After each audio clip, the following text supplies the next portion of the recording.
Welcome to our channel. Today, we're diving into the world of luxury and speed as we explore the 5 most expensive cars in the world. Buckle up. First up, we have the Bugatti La Voiture Noire, priced at a staggering $18.7 million.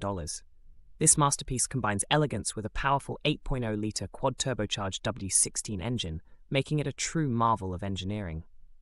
Next is the Pagani Zonda HP Barchetta, costing around $17.5 million.